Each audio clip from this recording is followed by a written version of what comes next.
वैशाख पूर्णिमा को बुद्ध जयंती या बुद्ध पूर्णिमा भी कहते हैं।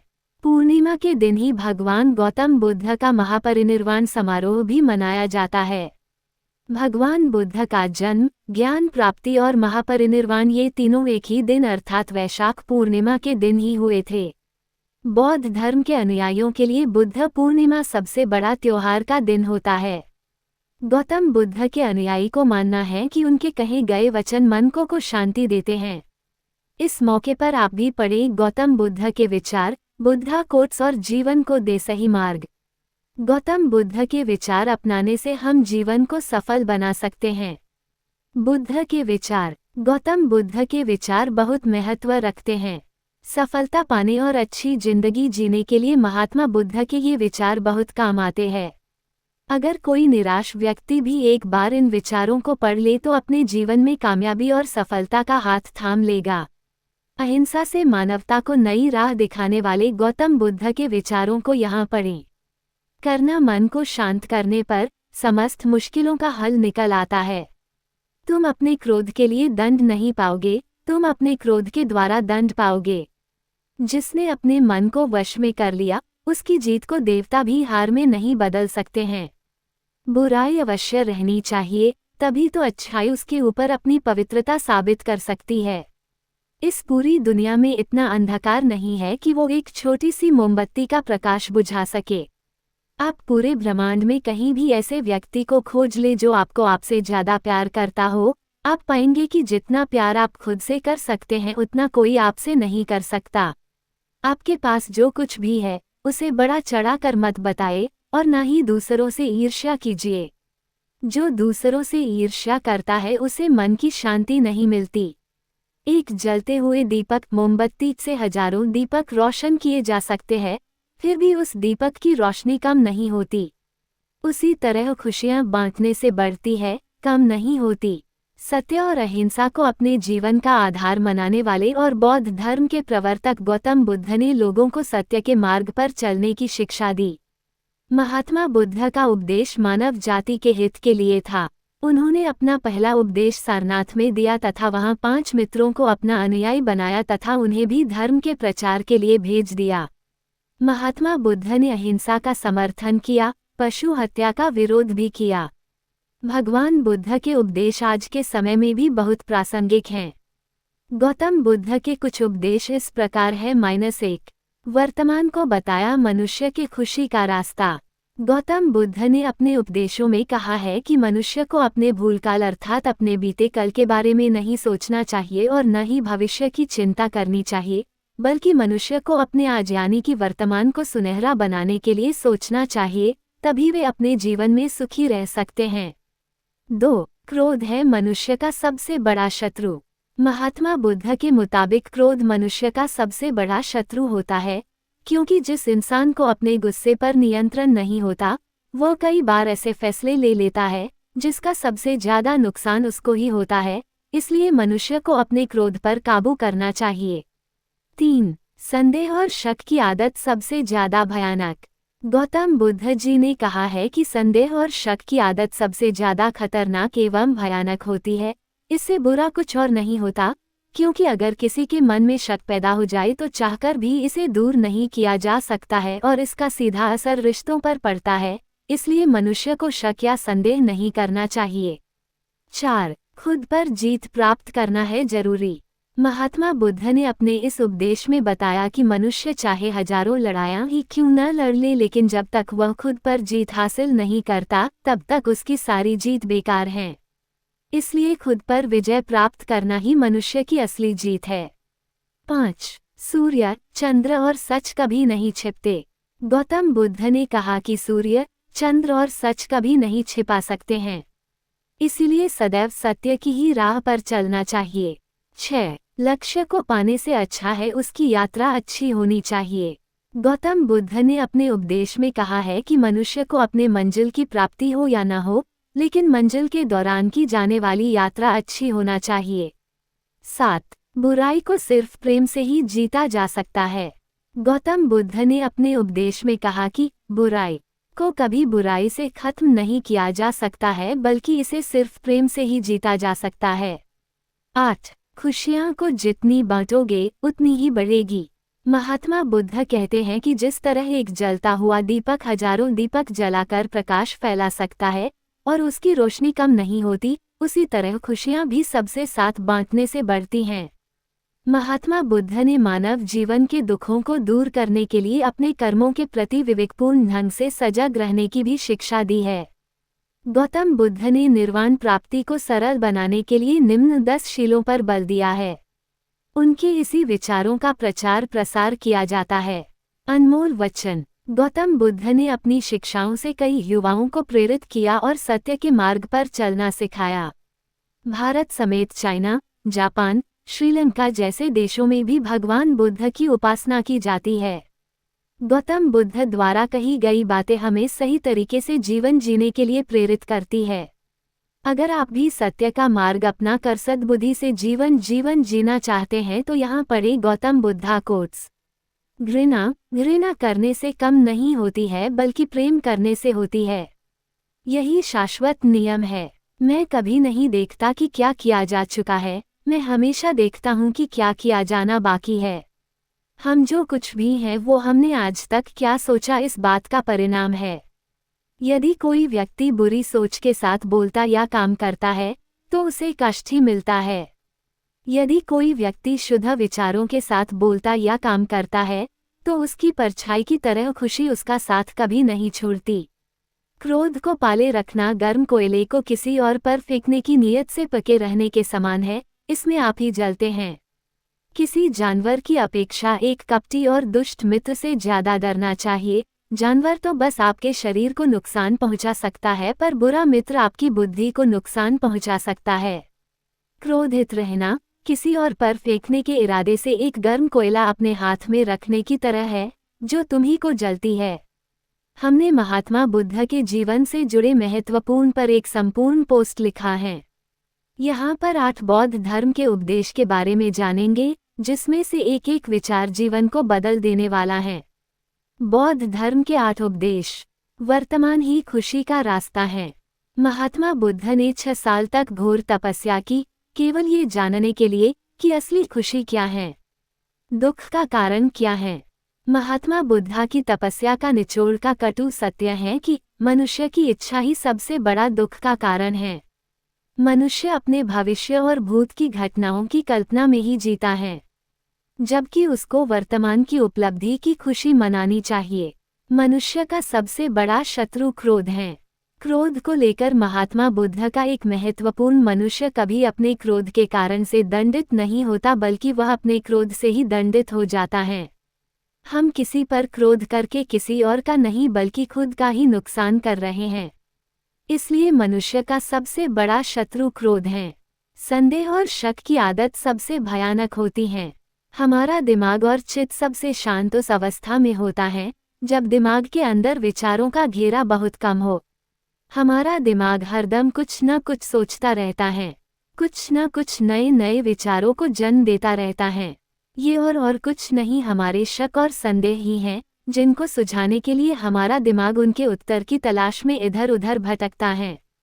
लोग आपको तभी इज्जत देंगे जब आप खुद पर जीत हासिल कर लेंगे। स्वयं पर जीत को लेकर महात्मा बुद्ध का एक बड़ा ही अच्छा सुविचार है। दुनिया पर आप कितनी भी जीत हासिल क्यों नहीं कर लो, लेकिन सबसे बड़ी जीत आपको तब हासिल होगी जब आप अपने खुद पर जीत हासिल कर लोगे। तब प्रत्येक जीत आपकी होगी, चाहे वो हार ही क्यों नहीं हो। सूर्य, चंद्र और सत्य कभी छुप नहीं सकते हैं। हम चाहकर भी इस प्रकृति की घटनाओं को बदल नहीं सकते हैं। जिस प्रकार सूर्य और चंद्र अपने समय पर दर्शन देते हैं, ठीक उसी प्रकार सत्य भी समय आने पर अपना पर्दा उजागर करता है। लक्ष्य को पाने से अच्छा है यात्रा को ठीक से करना। अच्छा, हम सभी अपने लक्ष्य के पीछे भागते हैं। हमको हमारा लक्ष्य मालूम है। आपने कभी ये विचार किया है कि जब आपको लक्ष्य मिल जाएगा तब आप क्या करेंगे? निश्चिंत ही हम तब नए लक्ष्य के पीछे भागेंगे। मतलब हम संतुष्ट अवस्था में कभी आ ही नहीं पाएंगे। इसलिए हमको वर्तमान में जीना चाहिए, और वर्तमान में हम सभी लक्ष्य की यात्रा कर रहे हैं। अगर आपने कभी लक्ष्य को हासिल किया है तो वह आपका भूत था। निश्चिंत आज आप भी अपने लक्ष्य के पीछे ही भाग रहे हैं। बुराई को सिर्फ प्रेम से ही जीता जा सकता है। अच्छाई और बुराई दो पहलू हैं, जिसमें बुराई को उत्पन्न कर सकती है। बुराई से कभी अच्छाई की उत्पत्ति नहीं होती है, लेकिन अच्छाई बुराई को समाप्त कर सकती है। बुराई पर अच्छाई की विजय की अनेक कहानियां भी आपने सुन रखी होंगी। खुशियों को जितना बांटोगे उतनी बती रहेगी। महात्मा बुद्ध कहते हैं कि एक मोमबत्ती के सहारे सैकड़ों दीपकों को प्रज्वलित किया जा सकता है, फिर भी मोमबत्ती की रोशनी कम नहीं होगी। ठीक उसी प्रकार खुशियां बांटने से कभी कम नहीं पड़ती हैं, बल्कि बती ही हैं। अच्छा, आप ये तो समझ गए होंगे कि महात्मा बुद्ध के उपदेश जीवन को बदलने वाले हैं। इसको चरितार्थ करने पर एक महात्मा बुद्ध और एक नव निर्वाचित भिक्षु का किस्सा है। चलिए मैं आपके साथ शेयर करता हूँ। एक बार महात्मा बुद्ध की शरण में नया भिक्षु आया। जब कभी कोई महात्मा बुद्ध की शरण में आता तो उसको महात्मा बुद्ध के उपदेश सुनने पड़ते थे। उपदेश सुनने के साथ साथ उन पर अमल भी करना पड़ता था, तब जाकर कोई सच्चा भिक्षु बनता था। एक नया भिक्षु आया। पिछले 1 महीने से वह भिक्षु बुद्ध को सुन रहा था। 1 महीने के बाद वह भिक्षु बुद्ध के पास आया और बोला, मैं पिछले 1 महीने भर से आपको सुन रहा हूँ, लेकिन मुझमें कोई सुधार नहीं हुआ है। कृपया करके आप मुझे बताएं कि क्या मुझमें कोई कमी है, यह कोई कारण है जो मेरा कल्याण नहीं होने दे रहे हैं। बुद्ध ने उस भिक्षु से एक प्रश्न किया, तुम कहाँ रहते हो? भिक्षु ने जवाब दिया, मैं श्रावस्ती गांव में रहता हूँ। महात्मा बुद्ध उससे फिर पूछते हैं, अच्छा तुम वहाँ कैसे जाते और यहाँ कैसे आते हो? भिक्षु ने उत्तर दिया, मैं बैलगाड़ी से या घोड़े से या चलकर यहाँ आता हूँ। बुद्ध फिर एक प्रश्न करते हैं, अच्छा तुमको कितना समय लगता है? भिक्षु अपना हिसाब लगाकर समय बताता है। बुद्ध फिर एक प्रश्न करते हैं, अच्छा तुम यहाँ बैठे बैठे अपने गांव पहुँच सकते हो? भिक्षु ने उत्तर दिया, नहीं। इसी के साथ वह समझ गया कि केवल प्रवचन सुनने से कल्याण नहीं होने वाला है। कल्याण के लिए इन प्रवचन के पथ पर चलना पड़ेगा। बुद्ध के विचारों को सुनकर उनका अनुसरण करके अपने अनुसार ग्रहण करना सच्चा भिक्षु कहलाता है, और वही सच्चा बुद्ध भी है, ऐसा महात्मा बुद्ध कहते हैं। महात्मा बुद्ध की मूर्तियां और तस्वीरें हमेशा इतनी शांत क्यों दिखाई देती हैं? महात्मा बुद्ध ने 6 सालों तक तपस्या की। इन 6 सालों के दौरान महात्मा बुद्ध ने अपने शरीर को खूब तपाया और घोर कष्ट दिया। महात्मा बुद्ध की तपस्या करने का कारण उनके सवाल थे। तपस्या के खत्म होने पर बुद्ध को उनके सवालों के जवाब मिल गए थे, सच्चाई से परिचित हो गए थे। इसलिए उनकी सारी इच्छाएं, मोह, क्रोध सब कुछ मिट चुका था। उन्होंने खुद पर जीत हासिल कर ली थी। इसलिए महात्मा बुद्ध के मन में कोई नया विचार उत्पन्न नहीं होता था। अगर कोई विचार उत्पन्न होता तो उसका उत्तर उनके भीतर मौजूद होता। अतः महात्मा बुद्ध की मूर्तियां शांत, नम्र दिखाई देती हैं। बौद्ध धर्म की विशेषताएं। महात्मा गौतम बुद्ध ने बौद्ध धर्म की स्थापना की। महात्मा बौद्ध जीवन काल में बौद्ध धर्म की केवल एक ही विचारधारा थी, लेकिन बौद्ध के महापरिनिर्वाण के कुछ समय पश्चात बौद्ध धर्म 2 धाराओं में बंट गया था। महात्मा बुद्ध के प्रत्यक्ष बौद्ध धर्म की विशेषताएं। बौद्ध धर्म अहिंसा और सत्य पर आधारित है। बौद्ध धर्म की स्थापना के वक्त भारतीय समाज 4 वर्णों में विभाजित हो चुका था, इसलिए भेदभाव की समस्या बहुत साधारण थी। बौद्ध धर्म सभी वर्णों को बराबर हक देता है। तात्कालिक समाज में महिलाओं की स्थिति ठीक नहीं थी। महिलाओं का मंदिर पर जाने और पवित्र कार्यों को करने महिलाओं को अपशगुन माना जाता था, लेकिन बौद्ध धर्म ने महिलाओं को भी भिक्षुणी बनने दिया। अर्थात बौद्ध धर्म महिलाओं और पुरुषों को समान अधिकार देता है। बौद्ध धर्म तार्किक विचारों पर आधारित है, जिसमें किसी भी तरह से कोई अंधविश्वास नहीं है। बौद्ध धर्म किसी भी तरह से किसी प्रकार के पशुबलि जैसे निंदनीय काम को प्राथमिकता नहीं देता है। बौद्ध धर्म के संप्रदाय। महात्मा बुद्ध ने अपने जीवन काल में अग्रणी होकर बौद्ध धर्म को फैलाया। बुद्ध के अनुयायियों में किसी विचार पर यदि कोई मतभेद हो जाता तो महात्मा बुद्ध उन पर अपना निर्णय देते, लेकिन समय बीतने के साथ बौद्ध धर्म की 2 विचारधारा बन गई। लगभग पहली शताब्दी कनिष्क के काल में जब बौद्ध की 4थी संगीति हुई थी, तब बौद्ध धर्म दो विचारधारा हीनयान और महायान में बंट गया। हीनयान विचारधारा के लोगों ने महात्मा बुद्ध के भगवान होने की निंदा की, अर्थात हीनयान विचारधारा के लोगों ने महात्मा बुद्ध को केवल एक इंसान माना। हीनयान विचार के भिक्षु बुद्ध की मूर्ति की पूजा नहीं करते थे, जबकि बुद्ध के विचारों की पूजा करते थे। महायान विचारधारा के लोग बुद्ध की पूजा करते थे और बुद्ध को भगवान का दर्जा देते थे। महायान विचारधारा के लोग महात्मा बुद्ध को भगवान विष्णु का 10वां अवतार मानते थे। महायान विचारवादी बुद्ध की पूजा के साथ साथ बुद्ध के विचारों की पूजा करते थे। देखा जाए तो दोनों विचारधाराओं में केवल मूर्ति पूजा का ही अंतर है, शेष सभी विचारों में दोनों की समानताएं हैं। महात्मा बुद्ध के अष्टांगिक मार्ग। महात्मा बुद्ध के उपदेश, प्रवचन, उनकी शिक्षा सभी कर्म पर आधारित हैं, जिसकी तुलना अगर गीता से करें तो कोई बड़ा अंतर नहीं होगा। महात्मा बुद्ध भी यही कहते हैं कि यह संसार कर्म पर टिका हुआ है। बौद्ध धर्म की भाषावली में ज्ञान की प्राप्ति, मोक्ष की प्राप्ति, निर्वाण सब कुछ केवल कर्म से ही संभव है। बुद्ध ने कर्मों की शुद्धि के लिए 4 आर्य सिद्धांत और 8 अष्टांगिक मार्ग बताए हैं, जिनके जरिए कोई भी मनुष्य अपने कर्मों को शुद्ध करके मोक्ष की प्राप्ति कर सकता है।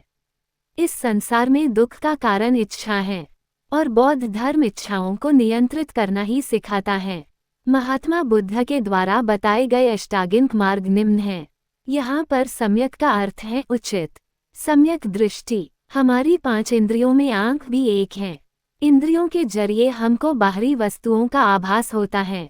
हम इन नेत्र के जरिए जो देखते हैं, जो महसूस करते हैं, कुछ देखने के पश्चात जिस भाव की हमको अनुभूति होती है, इन सभी का उद्भव हमारी इच्छाओं के जरिए होता है। केवल दृष्टि के जरिए हम लोभ मोह काम में बांध जाते हैं। इसके लिए बौद्ध धर्म में सम्यक दृष्टि, उचित दृष्टि को एक मोक्ष महत्वपूर्ण मार्ग माना है। पूर्ण संकल्प। किसी लक्ष्य तक पहुंचने के लिए सबसे पहले जरूरी है विचार करना और उसके बाद उसको हासिल करने का संकल्प करना। संकल्प के बिना हम निश्चित नहीं हो पाते कि हम अपने लक्ष्य तक पहुंचेंगे या नहीं। पूर्ण प्रयास। बुद्ध का अगला सबसे महत्वपूर्ण कदम है पूर्ण प्रयास। अगर हम अपने कर्म को पूर्ण प्रयास लगाकर नहीं करेंगे तो हम किसी भी दौड़ में पीछे रह जाएंगे और अपने अंतिम लक्ष्य तक नहीं पहुंच पाएंगे। सम्यक वचन। हमारे जीवन की खुशियां और हमारे आचरण की झलक हमारे द्वारा बोले गए वचन से पता चलती हैं। इसलिए मधुर वाणी के साथ साथ हमारे वचनों को सम्यक बनाएं। सम्यक जीविका। इस जीवन को चलाने के लिए कुछ मूलभूत चीज़ों की आवश्यकता होती है। हम अपने आजीविका के लिए चीज़ें कहाँ से जुटाते हैं, यह महत्वपूर्ण है। जीविका के साधन को सम्यक ढंग से जुटाना चाहिए, क्योंकि यही साधन हमारे शरीर का पालन पोषण करते हैं, इसलिए इनको सम्यक बनाएं। सम्यक कार्य। सब कुछ कर्म पर निर्भर करता है। हमारे द्वारा किए गए कर्मों के फल को हमें भोगना पड़ता है। इसलिए कर्म को इस कद्र करें कि उनका फल सदैव पुण्य की ओर आश्रित हो। इसलिए केवल सद्कर्म करें। सम्यक स्मृति। अपनी बुद्धि को अच्छी बनाइए, क्योंकि बुद्धि के जरिए हम इस संसार को समझ पाएंगे। जितने अच्छे इस संसार को समझेंगे, उतने अच्छे तरीके से हम मोक्ष की तरफ अग्रसित होंगे। सम्यक समाधि। अगर ऊपर बताए गए सिद्धांतों में सम्यकता रही तो हमारे मन से मौत का डर समाप्त हो जाएगा। तब मृत्यु एक जिंदगी का क्षण मात्र होगा, जिसका आनंद भी हम ले पाएंगे। इस पोस्ट के जरिए हमने आप तक महात्मा बुद्ध के उपदेश, उनके जीवन के सिद्धांत, बौद्ध धर्म की विशेषता, अष्टांगिक मार्ग आदि विषयों पर विस्तृत चर्चा की है। इसके अलावा हमने आपके साथ कुछ महात्मा बुद्ध की कहानियां भी शेयर की हैं। अगर आप महात्मा बुद्ध के जीवन से जुड़ी कहानियों को पढ़ना चाहते हो तो नीचे लिंक पर क्लिक कर पढ़ सकते हैं।